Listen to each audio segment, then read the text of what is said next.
भाद्रपद के शुक्ल पक्ष की चतुर्दशी तिथि को अनंत चतुर्दशी का व्रत किया जाता है। इस दिन अनंत के रूप में श्री हरि की पूजा होती है। पुरुष दाएं हाथ में तथा स्त्रियां बाएं हाथ में अनंत को धारण करती हैं। अनंत राखी के समान रुई या रेशम के दंगे धागे होते हैं और उनमें 14 गांठ होती हैं। इन्हीं धागों से अनंत का निर्माण होता है। ये व्यक्तिगत पूजा है, इसका कोई सामाजिक धार्मिक उत्सव नहीं होता है। हरि की पूजा करके तथा अपने हाथ के ऊपरी भाग में या गले में धागे को बांधकर या लटकाकर व्रती अनंत व्रत को पूर्ण करते हैं। यदि हरि अनंत हैं तो 14 गांठें हरि द्वारा उत्पन्न 14 लोकों का प्रतीक हैं। अनंत चतुर्दशी पर कृष्ण जी के द्वारा युधिष्ठिर से कही गई कौंडिन्य और उनकी स्त्री शीला की कथा भी सुनाई जाती है। कृष्ण का कथन है कि अनंत उनके रूपों का एक रूप है और वो काल हैं, जिसे अनंत कहा जाता है। अनंत व्रत चंदन, धूप, पुष्प, नैवेद्य के उपचारों के साथ किया जाता है। इस व्रत के विषय में कहा जाता है कि ये व्रत 14 वर्षों तक अगर किया जाए तो व्रती विष्णु लोक की प्राप्ति कर सकता है। तो दोस्तों, आज इस वीडियो में हम अनंत चतुर्दशी के दिन कही जाने वाली कथा को सुनेंगे, जो कि श्री कृष्ण ने युधिष्ठिर को सुनाई थी। इस जानकारी के लिए वीडियो में हमारे साथ अंत तक बने रहिएगा, जिससे कि आपको सही और सटीक जानकारी प्राप्त हो पाए। नमस्कार दोस्तों, राधे राधे। आपके हमारे चैनल ज्ञान शास्त्र में आप सभी का स्वागत है। दोस्तों, महाभारत काल में श्री कृष्ण जी के द्वारा युधिष्ठिर से कही गई कौंडिन्य और उसकी स्त्री शीला की कथा का चलिए श्रवण करते हैं। सूत जी ने शौनक आदि ऋषियों से कहा कि पूर्व समय में माँ गंगा के तट पर धर्मराज युधिष्ठिर महाराज ने जरासंध के वध के लिए राजसूय यज्ञ को आरंभ किया। युधिष्ठिर ने भगवान श्री कृष्ण के साथ भीमसेन, अर्जुन आदि भाइयों के साथ अनेक रत्नों से शोभित मोती जड़ी हुई स्वर्ण के तुल्य बड़ी विशाल यज्ञशाला बनवाई और उसके लिए सब राजाओं को अनेक प्रकार से जीत कर ले आए। एक समय गांधारी और धृतराष्ट्र का पुत्र दुर्योधन उस यज्ञशाला में आकर प्रांगण में जल की प्रतिमा देखकर वस्त्र को ऊंचा कर उस जगह पर धीरे धीरे चलने लगा। ये देखकर द्रौपदी आदि श्रेष्ठ स्त्रियां हंसने लगीं और दुर्योधन आगे जल को भूमि जानकर उसमें गिर गया। ये सब देखकर राजा लोग तथा तप रूप धन वाले ऋषिगण और द्रौपदी आदि सुंदर नेत्र वाली स्त्रियां भी हंसने लगी। ये देखकर महाराज दुर्योधन अत्यंत क्रोधित होकर अपने मामा शकुनी के साथ अपने राज्य में जाने के लिए उद्यत हुआ। उस समय शकुनी ने अत्यंत मधुर वचन से कहा कि हे राजन, आगे बहुत सारे कार्य करने हैं, इसलिए अपना महाक्रोध त्याग करें। हे राजेंद्र, यज्ञशाला से अपने घर जाने के लिए उठिए। तब ऐसा ही सही कहकर दुर्योधन यज्ञशाला से घर चला आया। सब राजागण भी यज्ञशाला से अपने अपने राज्यों में चले गए। उसके बाद दुर्योधन ने राजाओं के साथ हस्तिनापुर जाकर राजा पांडु के श्रेष्ठ पुत्र युधिष्ठिर, भीमसेन, अर्जुन इत्यादि को बुलाकर अपने राज्य में प्रसन्न होकर जुआ खेलने लगा। उस जुए में छल से दुर्योधन ने पांडवों का संपूर्ण धन और राज्य इत्यादि जीत लिया। उसके बाद युधिष्ठिर अपने भाइयों सहित महान विपत्तियों को प्राप्त हो गए और जंगलों के बीच में रहने लगे। पांडवों के इस समाचार को सुनकर श्री कृष्ण वहां गए। सूत जी ने शौनक आदि ऋषियों से कहा कि दुख से अत्यंत दुर्बल पांडव लोग वन में रहते हैं। महात्मा श्री कृष्ण को देखकर क्रम से पूजा आदि और प्रणाम कर राजा युधिष्ठिर बोले कि हे प्रभु, भाइयों सहित हमको ये दारुण दुख प्राप्त हुआ है। इस दुख रूपी सागर से हम कैसे छुटकारा पाएंगे, सो बताएं। हम कौन से उत्तम देवता का पूजन करें या कौन सा व्रत करें जिससे हमें अपना राज्य वापस मिल सके, हमारे सुख हमें वापस मिल सके। हमारा हित आप ही की कृपा से होगा। ऐसा सुनकर भगवान श्री कृष्ण बोले, हे युधिष्ठिर, पुरुषों और स्त्रियों के समस्त पापों को नष्ट करने वाला अत्यंत उत्तम एक अनंत नाम का व्रत है। जो भाद्रपद मास के शुक्ल पक्ष की चतुर्दशी तिथि को होता है। उस व्रत के अनुष्ठान मात्र से संपूर्ण पापों का नाश हो जाता है। ऐसा सुनकर राजा युधिष्ठिर ने कहा कि हे वासुदेव, आपने जो अनंत व्रत कहा है, क्या वो शेषनाग का या फिर अनंत नाग के नक्षत्र का व्रत है या अनंत परब्रह्म का व्रत है? हे केशव, ये अनंत किस देवता का नाम है? हमें सत्य सत्य बताएं। युधिष्ठिर की बात सुनकर श्री कृष्ण बोले कि हे धर्मराज, अनंत मेरा ही नाम है, इसे मेरा ही स्वरूप जानो। सूर्य आदि जितने भी देवता हैं और काल आदि जो कहे जाते हैं, सब मुझे ही जानो। कला, काष्ठा, मूर्ति, दिन, रात्रि तथा ये सब जितने शरीर वाले प्राणी हैं तथा पक्ष, मास, ऋतु, वर्ष, युग और काल आदि की व्यवस्था सब मुझी को जानो। ये जो मैंने कला आदि कहा है वो इस अनंत नाम से प्रसिद्ध है। मैं भूमि के भार को अल्प करने के लिए कृष्ण नाम से अवतरित हूँ। दानवों का नाश तथा साधु पक्षों की रक्षा के निमित्त मुझे वासुदेव के कुल में भी उत्पन्न होना पड़ा। आदि अंत मध्य जिसका नहीं, ऐसे कृष्ण, विष्णु, शिव, बैकुंठ, सूर्य, चंद्र, सर्वत्र व्याप्त ईश्वर मुझको जानो। हे युधिष्ठिर, ऐसा विश्वरूप जिससे उत्तम कुछ नहीं है, जो योगी लोगों से ध्यान किया गया है, वो संपूर्ण रूप वाले अनंत मैं ही हूँ, जिससे 14 इंद्र, 8 वसु, 12 सूर्य, 11 रुद्र, 7 ऋषि, 7 समुद्र तथा वृक्ष आदि सहित संपूर्ण पर्वत हमको ही जानो। 27 नक्षत्र, 10 दिशा, पृथ्वी, 7 पाताल और भूर्भुआद, 7 स्वर्ग, ये सब मैं ही हूँ। इस विषय में कुछ भी संदेह ना करो। ऐसा वचन सुनकर राजा युधिष्ठिर ने कहा कि हे सर्वव्यापी भगवान, अनंत व्रत का महात्म्य तथा विधि बताएं, जिससे कि हम कर सकें इसे। अनंत व्रत का अनुष्ठान करने वाले प्राणी को क्या पुण्य मिलता है और क्या फल मिलता है, ये भी बताएं। पूर्व काल में ये अनंत व्रत किसने किया था और मृत्यु लोक में किसने प्रकाशित किया, ये सब भी विस्तार पूर्वक हमें बताएं। युधिष्ठिर का ऐसा वचन सुनकर भगवान श्री कृष्ण बोले कि सतयुग में सुमंतु नाम का एक ब्राह्मण था। उसने वशिष्ठ गोत्र में उत्तम एक सुंदर दीक्षा नाम की भृगु ऋषि की कन्या के साथ वेदोक्त विधि से विवाह किया। हे राजन, दीक्षा नाम की स्त्री से समय पाकर अनेक सुंदर लक्षणों से युक्त एक कन्या उत्पन्न हुई। उसका नाम शीला था। वो अत्यंत ही सुंदर थी और अपने पिता के घर बड़ी होने लगी। उसकी पतिव्रता माता काल ज्वर के दाह से दुखी होकर नदी के जल में प्राण त्याग कर स्वर्ग को चली गई। उसके बाद उस सुमंतु नामक ब्राह्मण ने धर्म नाम की एक दुखशील नाम की कन्या से विधि पूर्वक विवाह किया। वो स्त्री नाम के ही सदृश दुष्ट स्वभाव, कर्कश वचन बोलने वाली और बड़ी प्रचंड थी। शीला पिता के घर गृह कार्य करने में बड़ी चतुर थी। वो आंगन, बाहर दरवाजे के ऊपर, देहली के ऊपर स्वास्तिक, शंख, कमल के नीले, सफ़ेद और काले अनेक प्रकार के चिन्हों को लिखकर देखा करती थी।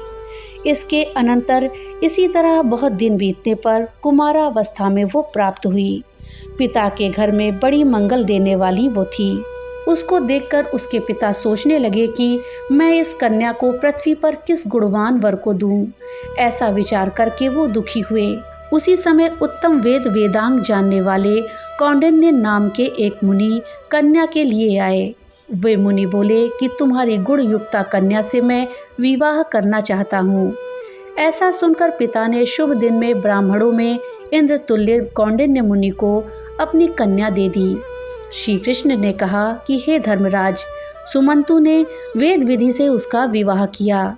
उस समय वहाँ पर स्त्रियां गीत गाने लगी और ब्राह्मण लोग स्वस्ति वाचन करने लगे और बंदी जयघोष करने लगे।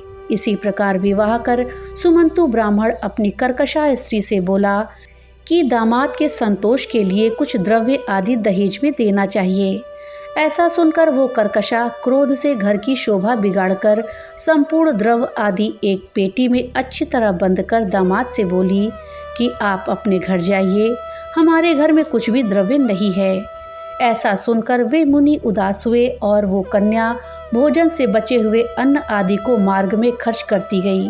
कौंडिन्य मुनि भी इस सुमंतु की कन्या शीला को बैलगाड़ी में बैठाकर सस्नेह चलने लगे। जाते जाते पुण्यदायक यमुना नदी को देखा। उसके किनारे रथ खड़ा करके शिष्यों को नियुक्त कर वे स्नान संध्या इत्यादि करने लगे। मध्याह्न के समय भोजन का समय जानकर रथ से उतरकर नदी के किनारे उस शीला ने लाल वस्त्र पहने हुए स्त्रियों को झुंड में देखा। उन स्त्रियों के समूह को चतुर्दशी के दिन श्री जनार्दन भगवान की पूजा करते देखा। उनके पास जाकर शीला ने धीरे से पूछा कि तुम लोग ये क्या कर रही हो?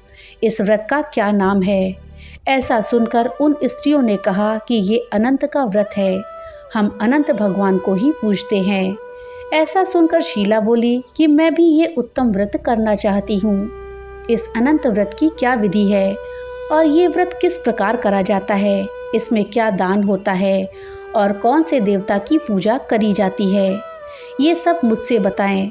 ऐसा सुनकर वो स्त्रियां बोली, हे शीला, उत्तम अन्न को प्रस्थ मात्र यानी एक सेर लेकर मालपुआ इत्यादि पकवान बनाकर आधा ब्राह्मण को दे और आधा स्वयं भोजन करे। फिर यथाशक्ति के अनुसार दक्षिणा दे और ये व्रत नदी के तीर पर ही करे तथा भगवान श्री हरि की कथा को सुने। कुसा के शेष नाग को बनाए, बांस के पात्र में रखकर फिर स्नान कराकर मंडप के भीतर भगवान का विधि विधान से पूजन करे। चंदन, पुष्प, दीप, धूप, दीप और अनेक प्रकार के नैवेद्य इत्यादि में मिष्ठान सहित रखें। उनके आगे मजबूत सूत का डोरा केसर रंग में रंगकर 14 गांठें देकर बाएं हाथ में बांधें।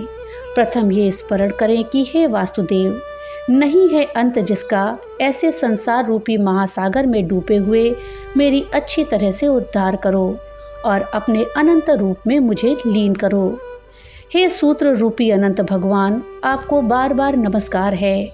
ऐसा स्मरण कर सूत्र रूपी अनंत भगवान को बाएं हाथ में बांधकर स्वस्थ चित्त हो भोजन करें। संसार रूपी अनंत नारायण भगवान का ध्यान तथा पूजन करके अपने घर जाएं। हे भद्रे, ये व्रत तुमसे कहा। भगवान श्री कृष्ण युधिष्ठिर से बोले, हे राजन, प्रसन्न चित्त मन से ऐसा व्रत विधि विधान सुनकर वो शीला भी सुंदर डोरे को हाथ में बांधकर व्रत करने लगी। जैसा 14 गांठों वाला डोरा बाएं हाथ में बांधने को कहा गया, वैसा डोरा बांधकर अपने भोजन का आधा ब्राह्मण को दिया। अवशिष्ट स्वयं खाकर प्रसन्न हो गई। पति के साथ बैलगाड़ी द्वारा अपने घर को गई। तब से शुभ शकुनों पर विश्वास हो गया। अनंत का व्रत करने से उसका घर धन धान्य इत्यादि से भरपूर हो गया। वो सोने से ग्रथित माणिक्य और मोतियों के हारों से विभूषित और अतिथि पूजन में सदैव व्याकुल रहती थी। सुख से रहकर वो मणियुक्त करधनी तथा मोतियों की मालाओं से अलंकृत घर में पति के साथ उत्तम वस्त्र पहनकर सावित्री के समान शोभित होने लगी। एक दिन पति ने बैठी हुई शीला के हाथ में बंधा सुंदर डोरा देखा और शीला से बोला कि हे शीला, ये डोरा क्या तूने मुझे अपने वश में करने के लिए बांधा है? इसका कारण बताओ। ऐसा सुनकर शीला बोली, जिसके प्रसाद से संपूर्ण धन धान्य संपत्ति मनुष्य को मिलती है, ये वही अनंत है जो मैंने धारण किया है। भगवान श्री कृष्ण ने कहा कि लक्ष्मी के मद में अंधा होकर शीला के ब्राह्मण पति ने शीला को कठोर वचन सुनाए और उसके हाथ में बंधे डोरे को तोड़ दिया। और अनंत कौन है? ऐसा कहते हुए पाप कर्म करते हुए मूर्ख ने डोरा अग्नि की ज्वाला में डाल दिया। उधर शीला व्याकुल होकर हाहाकार करती हुई दौड़ी। उसने डोरे को लेकर दूध में डाल दिया। इस पाप कर्म से उसकी सब लक्ष्मी नष्ट होने लगी। गौ आदि चोर ले गए, घर में आग लग गई, सब धन नष्ट हो गया। जिस तरह से धन आया था उसी तरह से फिर से चला गया। इसी तरह कुटुंब में भी कलह होने लगी। भाई भाई आपस में लड़ने लगे। अनंत को फेंकने के पाप से उसके घर में दरिद्रता घुस गई। भगवान श्री कृष्ण ने आगे युधिष्ठिर से कहा कि हे युधिष्ठिर, उसके साथ संसार में कोई बातचीत नहीं करता था। वो शरीर से अति संतप्त हो गया और मन से दुखी रहने लगा। बड़े भारी दुख को पाकर कौंडिन्य मुनि ने अपनी पत्नी शीला से कहा कि हे शीला, एकाएक उत्पन्न इस शोक के कारण से मैं दुखी हो गया हूँ। मेरा सब धन नष्ट हो गया है, अपने लोगों से कलह हो गई है और मुझसे कोई बात नहीं करता। शरीर में हमेशा ज्वर आदि बना रहता है, चित्त में बड़ा ही खेद रहता है। इसका क्या कारण है? तुम जानती हो तो मुझे कोई ऐसा उपाय बताओ जिससे मेरा भाग्य अच्छा हो सके।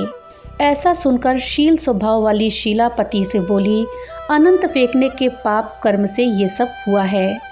हे महाभाग्य, उसके लिए उपाय करें, तब फिर से सब कुछ ठीक हो जाएगा। ऐसा उसके कहने से ब्राह्मण मन से श्रीहरि भगवान की शरण में गया। अपने कर्मों को खेत को प्राप्त करके कौंडिन्य मुनि वन को चले गए। वहाँ कौंडिन्य मुनि वायु का भक्षण करके तप करने की इच्छा से अनंत भगवान का ध्यान करते हुए सोचने लगे कि जिनके प्रसाद से मुझे धन आदि मिला और उनके अपमान करने से मैं निर्धन हो गया और इन कष्टों को भोग रहा हूँ। ऐसा चिंतन करते हुए कौंडिन्य मुनि घने वन में घूमने लगे। वहाँ पर कौंडिन्य मुनि ने एक आम का वृक्ष देखा।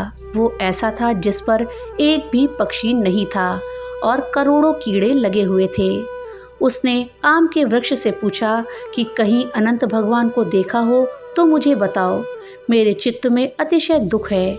ये सुनकर आम का वृक्ष बोला कि हे ब्राह्मण, मैंने अनंत भगवान को नहीं देखा है। ये सुनकर वो दुखी होकर चल दिया और अनंत भगवान कहाँ दिखेंगे, ऐसा विचार करता हुआ वन में घूमने लगा। इतने में बछड़े सहित गौओं को देखा जो वन के मध्य में इधर उधर दौड़ रही थीं। भगवान श्री कृष्ण ने कहा कि हे पांडव, वो ब्राह्मण गौओं से बोला कि क्या तुमने अनंत भगवान को देखा है? अगर देखा हो तो बताओ। इसके बाद गौएं बोली, हे कौंडिन्य, मैं अनंत भगवान को नहीं जानती हूँ।